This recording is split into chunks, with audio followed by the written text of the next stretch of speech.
오늘 하나님께서 우리에게 주신 시편 40편 1절에서 3절까지 말씀을 통해서 깊은 웅덩이에서 나를 건지셨다라는 제목으로 함께 말씀의 은혜를 나누고자 합니다. 여러분, 우리의 삶의 자리 가운데 간간히 너무 조용할 때가 있습니다. 그런데 그 조용함이요, 때로는 우리의 삶에요 불안감으로 다가올 때가 있습니다. 하나님 앞에 새벽마다 무릎 꿇고 부르짖어 기도합니다. 하나님의 이름을 찾고 또 찾습니다. 그런데 하나님이 말씀하시지 않는 것과 같은 상황 가운데 우리가 거할 때가 있습니다. 기도의 제단을 참 많이 쌓고 있는데 응답은 없고 시간은 덧없이 지나가는 것만 같습니다. 이 모든 기다림의 끝에 기적의 역사를 우리가 소망하지만 그 기다림의 끝에 아무런 변화도 없는 모습을 볼 때마다 우리는 그 기다림이 지침으로 다가오고 때로는 우리가 소망했던 모든 것들마저도 포기하고 싶은 마음에 이르기도 합니다. 여러분 어떠신가요? 혹시 여러분의 삶이 이 기다린 침묵과 어려운 시간들을 오늘 보내고 있지는 않으십니까? 하나님의 응답 없음이 내 삶을 향한 외면으로 느껴지고 오늘 우리의 삶에 기도해도 변화되지 않는 현실적 문제 앞에서 오늘 그나마 있었던 우리의 신앙의 열정마저도 점점 식어들어가고 있는 삶을 우리가 살아가고 있지는 않습니까? 참으로 놀랍게도 하나님의 마음에 합답했던 참 놀라운 믿음의 사람이었던 다윗조차도요, 이 하나님의 깊은 침묵과 기다림의 시간을 보냈음을 우리는 오늘 시편 40편 말씀을 통해서 확인하게 됩니다. 오늘 그런 다윗이 1절에서 뭐라고 고백합니까? 내가 여호와를 기다리고 기다렸더니 라고 고백합니다. 이 짧은 구절 안에요, 다윗이 얼마나 하나님을 갈망하고 있는지 그 마음을 깊이 있게 우리는 느낄 수 있습니다. 하나님의 침묵 앞에 그 역시도 마음이 무거웠습니다. 참 답답했습니다. 그 기다림의 시간이 결코 다윗에게조차도 쉽지 않은 시간이었음을 우리는 깨닫게 됩니다. 그런데 여기서 우리가 눈여겨봐야 될 부분이 있습니다. 기다리고 기다렸더니, 여러분 이 표현이요 그냥 멍하게 시간을 보내는 것이 아니라 무기력하게 기다리는 것이 아니라요, 여러분 오히려 굉장히 적극적인 모습으로 이 기다림의 자리에 머물러 있는 것임을 우리는 발견하게 된다는 사실입니다. 히브리어 원어에 보면요, 이 기다리고 기다리라는 이 표현을 어떤 것으로 표현하고 있는가 하면 간절하게 반복적으로 끝까지 기다리고 기다렸다라는 의미로 표현되고 있는 것을 보게 됩니다. 즉 무엇을 이야기를 하는 거예요? 다윗의 삶에도 포기하고 싶은 순간이 있었다는 거예요. 다윗의 삶에도 주저앉고 싶은 순간이 있었다는 거예요. 다윗의 삶에도 모든 것을 내려놓고 싶은 순간이 있었다는 것입니다. 그런데 그럼에도 불구하고 끝까지 다윗은 하나님을 붙들고 또 붙들었다는 것입니다. 여러분 이것이 다윗의 믿음이었어요. 그런데 이 고백을 고백하고 있는 다윗의 삶의 모습은 어땠어요? 여러분 그가 왕위의 영광스러운 자리에 이르기까지요, 그는 너무나도 긴 시간, 고통스러운 시간을 보내야만 했습니다. 사울에게 늘 쫓김을 당하는 시간을 보냈습니다.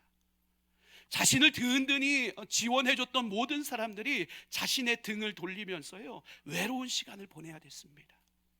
광야를 전전해야 됐고 한 동굴 속에 머물러 있을 수 없어서 여기저기 도망쳐 다니는 참으로 불쌍한 신세가 다윗의 삶의 모습이었습니다. 그 누구도 자신을 지지해주지 않는 광야에서 자신이 유일하게 붙들 수 있는 그분은 오직 하나님 한 분밖에 없었기에요, 그는 하나님 앞에 부르짖고 또 부르짖었습니다. 그런데 자신의 유일한 소망이신 하나님마저 응답하지 않으십니다. 이것이 그의 삶의 더 큰 절망으로 그의 마음을 덮어내기 시작했습니다. 여러분 이와 같은 삶의 여정을 보내고 있는 다윗의 마음이, 감정이 어떤 감정으로 그의 삶을 세워나가고 있었을까요? 하나님의 긴 침묵 속에 하나님이 나를 잊어버리신 것은 아닐까? 하나님이 나를 버리신 것은 아닐까? 때론 두려움으로, 염려로, 걱정으로 그의 마음을 끊임없이 공격했을 것입니다. 그럼에도 불구하고 그가 내가 여호와를 기다리고 기다렸더니 라고 고백하는 이 말의 의미는 무엇입니까? 내 기다림의 시간이 여전히 나를 힘들게 하고 마음의 답답함으로 다가오지만, 이전에도 그러셨던 것처럼 하나님은 이 시간 속에서도 나를 붙드시고 다시 세우시고 선하게 인도하시는 신실하신 하나님으로 반드시 나에게 다가오실 줄 믿습니다. 하나님을 향한 이 절제적 신뢰를 표현하는 모습으로 다윗은 하나님 앞에 분명히 서 있었다라는 사실입니다.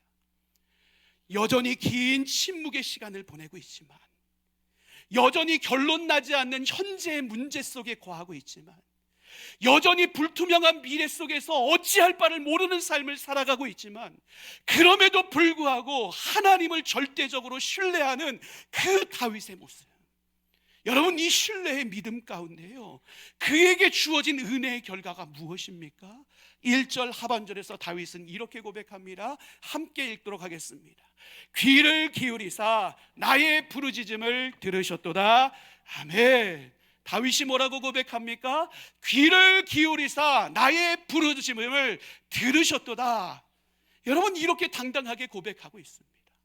살아가는 성도 여러분, 오늘 여러분의 삶에 하나님의 목소리, 하나님의 말씀이 들려지지 않는 것 같아서 여러분 불안한 삶을 살아가고 계십니까? 여러분 기도했는데 어떤 결과물들도 보이지 않는 모습을 바라보면서 하나님이 부재하시는 것은 아닌가 여러분의 마음이 요동하고 있지는 않으십니까? 눈물로 열심히 뿌렸던 기도가 허공에서 흩어져 버리는 것 같은 그 마음으로 말미암아 오늘 포기하고 싶은 마음으로 오늘을 살아가고 있지는 않으십니까? 사랑하는 성도 여러분, 우리 하나님은 침묵 가운데서도 우리를 위해 위대한 역사를 이루시는 하나님이심을 여러분 믿으시길 바랍니다. 우리의 눈에 보여지지 않을지라도, 느껴지지 않을지라도 오늘 그 하나님의 사랑은 끊임없이 우리를 향한 위대한 돌봄과 사랑으로 우리 가운데 역사하고 계심을 여러분 믿으시길 바랍니다. 여러분, 이 믿음 위에 여러분의 삶을 다윗과 같이 다시 세움으로 말미암아서요, 오늘 우리의 삶의 침묵의 기간이 길어질지라도 침묵 가운데 역사하시는 하나님이 하나님의 때에 응답하시고 역사하실 것을 소망 가운데 바라보며 오늘을 믿음으로 넉넉히 이기며 살아갈 수 있는 저와 여러분의 삶이 될 수 있기를 주님의 이름으로 간절히 축원합니다. 여러분, 그렇다면요, 우리의 부르짖음을 들으시는 하나님, 그리고 우리의 삶의 자리 가운데 침묵 가운데서도 역사하시는 그 하나님, 그 하나님이 우리의 삶에 행하시는 실제적인 모습, 그 역사하심은 어떤 것입니까? 오늘 2절 상반절에서요, 다윗은 이렇게 고백하고 있습니다. 함께 읽겠습니다. 나를 기가 막힐 웅덩이와 수렁에서 끌어올리시고. 아멘. 여러분, 여기서 기가 막힐 웅덩이와 수렁은요, 단순한 그냥 지나가는 문제를 의미하는 것이 아닙니다. 여러분, 이것은요, 지금의 말로 표현하자면 할 말도 할 수 없는 깊은 어려운 상처 가운데 놓여져 있는 모습, 그 마음이 너무나도 답답한 곤통 속에 머물러 있는 모습, 심지어는 모든 것을 내려놓겠노라는 자포자기의 절망적인 순간에 빠져 있는 모습을 묘사하고 있는 것이 바로 기가 막힐 웅덩이와 수렁이라는 표현입니다. 실제적으로 히브리어 원문을 보면요, 이 기가 막힌 웅덩이는요, 바닥이 존재하지 않는 웅덩이에요. 그러니까 그 깊이가 헤아릴 수 없을 정도로의 깊이 가운데 내려나가는 웅덩이, 그것이 바로 기가 막힐 웅덩이라는 표현이에요. 여기서 수렁이라는 것은요, 바로 하나님 그냥 우리 눈에 보여지는 일반적인 진흙을 의미하는 것이 아닙니다.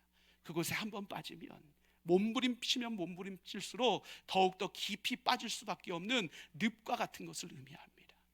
지금 다윗이 무엇을 이야기를 하는 거예요? 자신의 삶이요, 자신의 힘으로 헤어나올 수 없는 절대적 무기력함과 절대적 절망 가운데 빠져 있다는 거예요. 믿음도 소망도 힘도 방향도 그 어떤 것도 찾아낼 수 없는 깊은 어둠의 터널을 자기 혼자 걸어나가고 있는 어려운 상황 가운데 그가 놓여져 있었다는 거예요. 그러니 그가 할 수 있는 것은 무엇밖에 없는 거예요? 하나님을 부르짖는 일밖에 없는 거예요. 그런데 참으로 감사한 일이 무엇이에요? 침묵만 하시는 하나님 같았는데, 어느 순간인가 우리의 부르짖음의 소리를 들으시고 자신의 절대 무기력함의 자리에 친히 찾아오셔서 자신의 삶을 건지시는 하나님의 능력을 자신에게 보여주셨노라고 다윗은 분명하게 고백하고 있는 것을 보게 됩니다. 사랑하는 성도 여러분, 이것이 우리에게 주어지시는 하나님의 놀라운 은혜입니다. 침묵 가운데 역사하시는 하나님은요, 우리를 바라보기만 하시는 분이 아니시라는 사실이에요. 우리의 현실적 문제 가운데 절망의 깊은 수렁에 빠져 있는 우리들, 우리의 무기력함 가운데 갇혀서 어찌할 바를 모르는 우리들에게 하나님은 친히 찾아오시는 분이시고, 그 친히 찾아오시는 분이 하나님의 가장 합당한 때에 우리에게 손을 내미시는 하나님이심을 여러분, 우리는 분명히 기억할 수 있어야 됩니다. 여러분, 이 말씀이 완벽하게 성취되었던 그 순간이 어디입니까? 바로 예수 그리스도께서 하늘 영광을 버리시고 이 땅 가운데 오신 그 순간이었습니다. 우리가 빠져있는 죄와 절망의 수렁 가운데 친히 찾아오신 예수 그리스도, 우리가 감당할 수 없는 죄의 무게, 그 수렁의 무게를 친히 십자가에서 감당하신 예수 그리스도, 그래서 죽음이 생명이 되게 하여 주시고 절망이 소망이 되게 하여 주시고 넘어짐이 다시 일어섬이 될 수 있도록 우리를 온전히 끌어내신 예수 그리스도, 여러분, 이것이 우리 가운데 행하신 하나님이신 예수님의 은혜입니다. 그리고 이 은혜가 오늘도 우리를 붙들고 건져내고 있음을 우리는 분명히 기억해야 됩니다. 오늘 그 주님이 우리를 향해 뭐라고 말씀하십니까? 로마서 8장 37절에서 39절에 보면 우리에게 이렇게 말씀합니다. 함께 읽겠습니다. 그러나 이 모든 일에 우리를 사랑하시는 이로 말미암아 우리가 넉넉히 이기느니라. 내가 확신하노니 사망이나 생명이나 천사들이나 권세자들이나 현재일이나 장래일이나 능력이나 높음이나 깊음이나 다른 어떤 피조물이라도 우리를 우리 주 그리스도 예수 안에 있는 하나님의 사랑에서 끊을 수 없으리라. 아멘. 사랑하는 성도 여러분, 이렇게 우리를 건져내시는 하나님은요, 우리가 어떤 종류의 수렁에 빠져 있든지, 우리의 삶이 어떤 요동 속에 거하고 있든지 우리와 늘 함께 서 계시는 분이심을 우리는 분명히 기억할 수 있어야 됩니다. 우리와 함께 서 계시는 하나님과 우리 사이는 그 누구도 그 무엇도 그 어떤 것도 끊어낼 수 없다라는 이 진리를 우리는 절대로 잊지 말고 오늘을 살아갈 수 있어야 됩니다. 하나님은 반드시 우리를 찾아오십니다. 그리고 반드시 우리를 절망과 아픔과 상처의 구덩이에서 다시 한번 건져내시는 분이 우리 하나님이십니다. 그분의 사랑을 붙들고 오늘을 살아가시기를 바랍니다. 그분의 사랑과 동행함으로 말미암아 오늘을 넉넉히 이겨낼 수 있는 복된 그리스도인들 되시기를 주님의 이름으로 간절히 축원합니다. 그런데 여기서 중요한 것이 있어요. 하나님의 회복과 사랑은 여기서 그치지 않는다는 거예요. 그냥 절망의 수렁에서 건져내시면 그것으로 만족하는 것이 아니라 하나님은 그 이후에 더 위대한 회복의 역사를 우리 가운데 써내려 가시는 분이시라는 사실이에요. 그래서 다윗은요, 2절 하반절에서 우리에게 이렇게 고백하고 있습니다. 함께 읽겠습니다. 내 발을 반석 위에 두사 내 걸음을 견고하게 하셨도다. 아멘. 여러분, 무엇을 이야기를 하는 거예요? 하나님은 우리를 절망의 자리에서 건져내시는 것뿐만 아니라 우리가 쓰러지고 넘어졌던 그 자리에서 다시 흔들리는 삶을 살아가지 않을 수 있도록 우리의 삶을 그분의 진리의 반석 위에 견고히 세워주시는 분이심을 선언하고 있는 거예요. 여러분, 여기서 이야기하고 있는 반석은요, 성경에서 대부분 하나님의 신실하심, 진리, 변하지 않는 약속을 상징합니다. 무엇을 이야기하는 것입니까? 하나님은 반드시 우리를 다시 세우세요. 그런데 우리의 삶의 자리 가운데 변화무쌍한 세상의 기준, 때로는 떠나기도 하는 우리의 감정의 기준에 따라 하나님이 우리의 삶을 다시 세우시는 분이 아니시라는 거예요.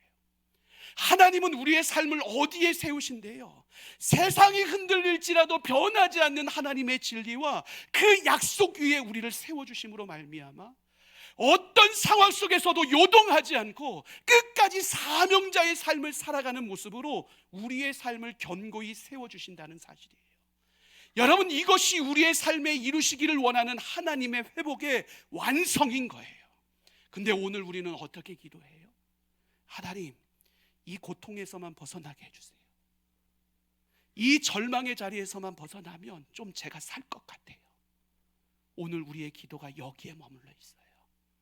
그런데 하나님은 여기서 그분의 계획을 멈추지 않으신다고요. 하나님은 우리의 작은 믿음 위에 큰 역사를 준비하고 계세요. 하나님은 우리의 문제 해결을 위해 이 땅 가운데 오신 분이 아니라 문제 해결을 딛고 새로운 사명자의 삶을 살아갈 수 있도록 돕기 위해 이 땅 가운데 오신 분이 하나님이시요 예수님이심을 우리는 분명히 기억할 수 있어야 돼요. 우리를 죄와 사망의 건세에서 건져내신 예수님의 사역이 꼭 이렇지 않았습니까? 그 예수님이 부활하셨을 때요, 우리는 완전히 새로운 피조물로 거듭나게 되었어요. 여러분, 이 은혜에 대해서 에베소서 2장 6절에서는 우리에게 이렇게 말씀합니다. 함께 읽겠습니다. 또 함께 일으키사 그리스도 예수 안에서 함께 하늘에 앉히시니. 아멘. 여러분, 바로 이것이 우리 안에 이루어진 완벽한 회복의 은혜입니다. 여러분, 여기서 말씀하는 것이 무엇이에요? 우리가 그저 절망의 자리에서 건짐받고 다시 살아난 것만을 선언하고 있는 것이 아니에요. 예수의 생명력 안에서 우리의 위치와 존재 자체가 전혀 다른 존재로 바뀌게 되었음을 분명하게 선언하고 있는 메시지가 이 메시지입니다. 여러분, 이 메시지가 왜 이렇게 중요합니까? 단지 건짐만 받으면요, 수많은 문제 앞에 우리는 쓰러질 수밖에 없거든요. 그런데 건짐받고 새로운 진리 위에 우리가 세워졌기에요, 우리는 어떤 공격과 환경 속에서도 흔들림 없는 사명자의 삶을 끝까지 살아갈 수 있는 은혜 위에 세워지게 된 거예요. 여러분, 이것에 대해서 팀 켈러 목사님도요, 우리에게 아주 소중한 메시지를 전하고 있는데요, 그가 쓴 책에서요 이렇게 이야기를 합니다. 우리 그 내용을 함께 읽어보겠습니다. 부활은 단지 죽음의 부정이 아니라 새로운 존재로의 재건이라. 하나님은 우리를 단순히 살려내시는 것이 아니라 새로운 삶의 구조를 주시는 분이라. 여러분, 아멘이십니까? 여러분, 아멘이 안 되시면 다시 한번 읽어보실까요? 함께 읽겠습니다. 부활은 단지 죽음의 부정이 아니라 새로운 존재로의 재건이라. 하나님은 우리를 단순히 살려내시는 것이 아니라 새로운 삶의 구조를 주시는 분이라. 아멘. 여러분, 무엇을 이야기를 하는 거예요? 하나님은 단지 우리의 고통의 문제를 해결하기 위해 이 땅 가운데 오신 분이 아니라 고통을 딛고 일어나 새로운 삶의 구조, 그 기반을 단단하게 만들어내심으로 말미암아 흔들림 없는 그리스도인으로 이 땅을 살아가게 하시기 위해 우리를 위해 이 땅 가운데 오신 분이 하나님이시라는 사실이에요. 하나님은 오늘도 그분의 진리와 변함없는 약속 가운데 우리를 세워나가길 원하세요. 그리고 그 진리 가운데 세워진 우리가 오늘 하나님이 부르시는 그 사명의 자리로 기쁨으로 달려나가기를 간절히 원하고 계신다는 사실이에요. 이것이 우리 안에 이루시기를 원하시는 하나님의 회복의 진짜예요. 여러분 모두가 이 하나님 나라의 회복의 진짜를 경험하는 삶을 살아가시기를 주님의 이름으로 간절히 축원합니다. 이 하나님 나라의 회복을 온전히 경험함으로 말미암아 더 이상 흔들리지 않고, 더 이상 무너지지 않고, 더 이상 방황하지 않고 하나님의 사명의 길을 끝까지 믿음으로 잘 달려나갈 수 있는 복된 그리스도인들이 되시기를 주님의 이름으로 간절히 축원합니다. 여러분, 참으로 감사한 사실은요, 하나님이 이렇게 우리의 모든 삶을 온전한 회복의 자리로 이끌어 가시는데요, 그 회복의 자리의 끝자락에 우리에게 주시는 것이 있대요. 그것이 무엇이에요? 3절에서 다윗이 고백을 하기를요, 새 노래의 감격을 우리 가운데 주신대요. 여러분, 이 새 노래가 우리에게 주는 의미가 무엇일까요? 유진 피터스 목사님이요, 우리에게 이렇게 이야기를 합니다. 우리 그 내용 함께 읽도록 하겠습니다. 찬양은 회복된 자만이 할 수 있는 첫 번째 언어다. 하나님이 행하실 일을 노래로 바꾸는 것이 곧 신앙의 증거다. 여러분, 하나님의 온전한 회복의 은혜를 경험한 사람은 침묵할 수 없다는 것입니다.